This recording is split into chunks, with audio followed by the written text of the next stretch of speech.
June 13th, 2023, and I've got 3 best bets for you. Let's get into it. What's up, guys? It's your boy Noble Living back with another DYF Bets video where I'm breaking down my favorite picks and plays of the day as we try to run it up and make a bag together. Now, last night we finished the NBA season off. Congratulations to the Denver Nuggets and Nikola Jokic for getting the championship done. Well deserved. They were truthfully the best team in the league all year. They were able to remain healthy. Mike Malone coached that team really great, and I'm super excited to see them get their first NBA championship. They kept that core team together. Murray added the right pieces, and Aaron Gordon drafted well, and Michael Porter Jr. You love to see it. I'm happy to see them get their first championship. So it's been a great NBA season. Obviously, we got started a little bit late with putting out picks since we got these videos started, but if you were in the Telegram, there were a lot of great winners that we dropped this entire season. So super thankful for everybody who participated, and I'm super excited to be back next year where I'll be running these videos every single day for a full NBA season where we can really keep track of our record and everything, and we can really run up the bag together for another successful NBA season. So I'm looking forward to a great off season, as I'm sure there'll be some movements going on with Dame Lillard maybe going to Miami. You know, we've got Victor Wembanyama coming into the league, so there'll be a lot of great things that's coming down the pipeline in the NBA. We did not finish off the year with a sweep, unfortunately. We didn't even finish off with winning day. We finished off 1-2 on the day. We did cash on the 2-team parlay with Aaron Gordon and Caleb Martin rebounds there. We did lose on Jamal Murray on the assist. We lost on the hook. Real close there. Low scoring game. Tough one to lose there. And then we did lose on Denver spread as it was a closer game. But if you were inside the Telegram group, which you should join, link is in the bio, you would have seen the call out that I put out where I said grabbing Denver on the money line here. So I was still able to cash in on that. So you can still see our year-to-date record right here. We did finish off the NBA season over 500, running up the bag together. We actually finished off on the video 56% of our winners, so that's a profitable season. And hopefully, again, like I mentioned, we're going to run it back. So we've got some baseball now. Maybe I might get into a little bit of some tennis and soccer for the spring, but we should be pretty baseball heavy for the remainder of the year until we get college football started up in the next few months. So as always, make sure that you're liking, commenting, and subscribing in the channel, so this way you guys can stay up to date with all of our best bets in baseball as we try to run up the bag together and we crush the baseball diamond. So let's dive into our first best bet.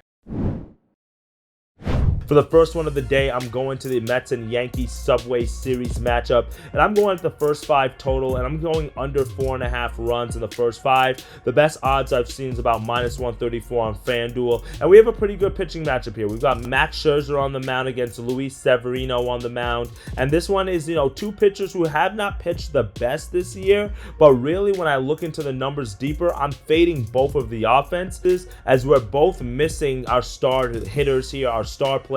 We've got no Aaron Judge for the Yankees, who's injured, and we have no Pete Alonso for the Mets, who's also injured. So we have 2 of our star players out here, and as a result, I think both of the offenses are going to be affected, and that's why I really like the first 5 under. Now, if you look at the numbers for Severino here, you probably are like, no, but why are you taking the first half under, especially when he has an ERA that's at 5.75, and you're like, that doesn't really make sense. That doesn't really align with an under. But like I've mentioned, one, there's no Alonso in this matchup, and truthfully, the Mets offense has been underwhelming all year. They've been underperforming, and that's truthfully why they've had their struggles, and they're not as high in the standings or have as many wins as we've expected to see this year. They're in the bottom half in the league in runs per game, and they're even worse when you look at the first 5 runs per game, ranking 24th out of 30 teams. So they're really not getting it done in terms of scoring a lot of runs. And then when you look at the other side of the matchup, we've got the Yankees, who have not been much better, especially without Aaron Judge in the lineup.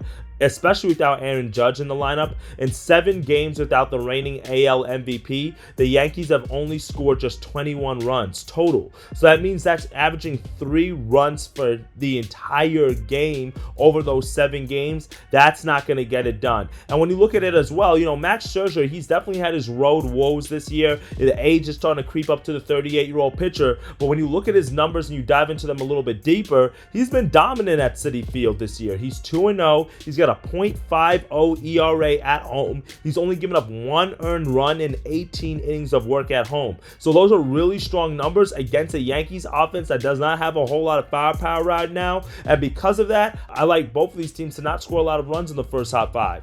Both of the teams ranked 22nd and 27th in the league in weighted on-base average over the last 2 weeks, and they're also in their worst offensive splits of the year. And then when you also look at it a little bit deeper, you might want to take the full game under, as both of these teams had an off day yesterday, so that means the bullpens will be rested. So that means the bullpen should be able to come in and keep up with the strong performance that I'm expecting from both of the starters. So give me the first 5 under.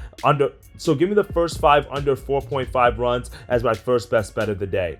For my second best bet of the day, I'm staying with the first 5 total, and I'm going to the West Coast in this one. I'm taking the Padres and the Guardians under 4.5 first 5 runs. The best odds I've seen is -120 on points bets. And in this matchup, we have Joe Musgrove on the mound for the Padres against Tyler Bibby, who's on the mound for the Guardians. Now, if you look at both of these pitchers, they've actually been in really good form of late.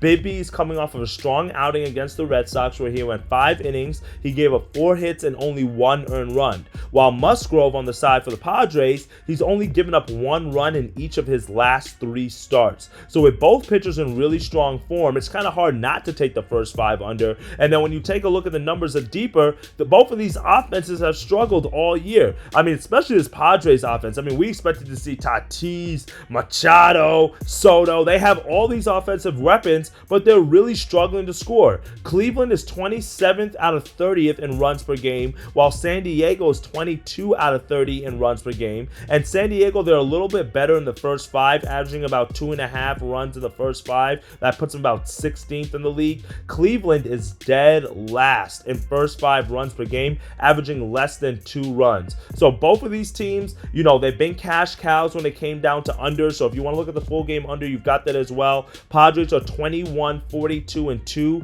towards the under, while the Guardians are 25, 39, and 1 towards the under. So that means that these teams are really crushing unders, and we've had 2 pitchers in really strong form here. So give me the under in the first 5, under 4.5 runs as my second best bet of the day. For my final and third best bet of the day, you guys know I'm coming with a 2-team steamer, a money line parlay here, and I've got Astros on the money line, and I'm parlaying that with the Dodgers on the money line. That should get us to about +100 odds here. And you know, really, if you're looking at both of these matchups, I think that we have pretty sizable offensive and pitching advantages in both of these games. In the Astros matchup, they're sending Hunter Brown to the mound, while the Nationals are sending Patrick Corbin to the mound. And Patrick Corbin, he's truthfully been a fade all year. He's 4-6 on the year with a 4.89 ERA. That's super underwhelming, especially when you look at his contract and the type of money the Nationals are paying him and the pitcher they expected him to be. In his last start against the D-backs, he went 6 innings. He gave up 11 hits,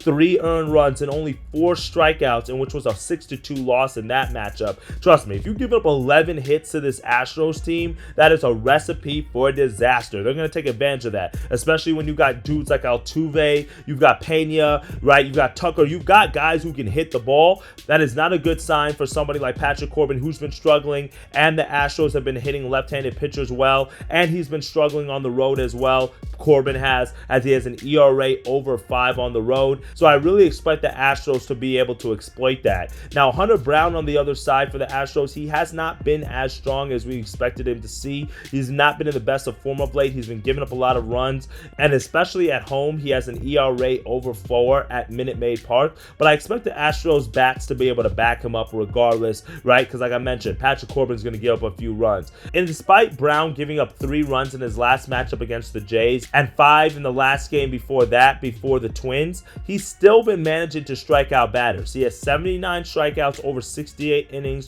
which is always a really strong sign for me. I like to back pitchers who can strike out batters, because when they get into jams or when they're struggling, that means they're going to be able to miss bats. So give me the Astros on the money line as the first best bet of So give me the Astros on the money line as the first leg of the parlay. Now, in the second matchup, we have Tony Gonsolin on the mound for the Dodgers, and he's facing Lance Lynn for the White Sox. And truthfully, this is just a full fade on Lance Lynn, okay? In his last start against the Yankees, he went 5 innings, gave up 8 hits, 5 earned runs, and 1 home run. In the game before that, 4 innings, 8 hits, 8 earned runs, 3 home runs. That is not going to get it done, right? It's not a good sign when you've got a pitcher who does not rack up a ton of strikeouts, and he's giving up a lot of sharp contact, especially when he's giving up home runs, and then he's facing the Dodgers team. You know who's #1 team in the league in home runs per game? That's right, the Dodgers. So Gonsolin, he doesn't really have to be perfect here to get this one done. The Dodgers are 3-2 on the money line in games that Gonsolin has started over his last 5, so I expect that number to go up again today. So give me the Dodgers on the money line, parlaying that with the Astros on the money line. We should be able to get to about plus 100 or so value there, so we can double our money and we can continue to run up the bag. Well, that's it for me today, my friends. 3 best bets for you. Hopefully we can get on track, sweep the board today, get another winning day under our belt, run it up with baseball. You saw that record that we have in baseball at the beginning of the show. Listen, baseball is our season. We got to run it up. We're going crazy, and I'm going to start mixing in some pitcher props, some player props in there as well, so this way you guys can get some just different game feels, especially now in the middle of the season, as we're seeing a lot of favorites to lose, or we're seeing a lot of wacky stuff going on. I mean, look at the A's for an example. What? 4, 5, 6 wins in a row against Tampa Bay, one of the best teams in the league. So because of that, you have to understand it's a marathon, not a sprint. You got to keep your head on a swivel. You got to be willing to switch it up, change it up, so this way you can get that W and get that win. So make sure you're clicking the link below in the Telegram group, so this way you're staying up to date on all the best bets, the 2-team steamers, the 3-team parlays that I'm putting together as we try to run up the bag and make some money now that we've got the NBA season over with. All right, guys? As always, looking forward to see some of the plays that you take. Let's make some money together, and as always, dictate your fate, and I'll see y'all tomorrow. Later, guys.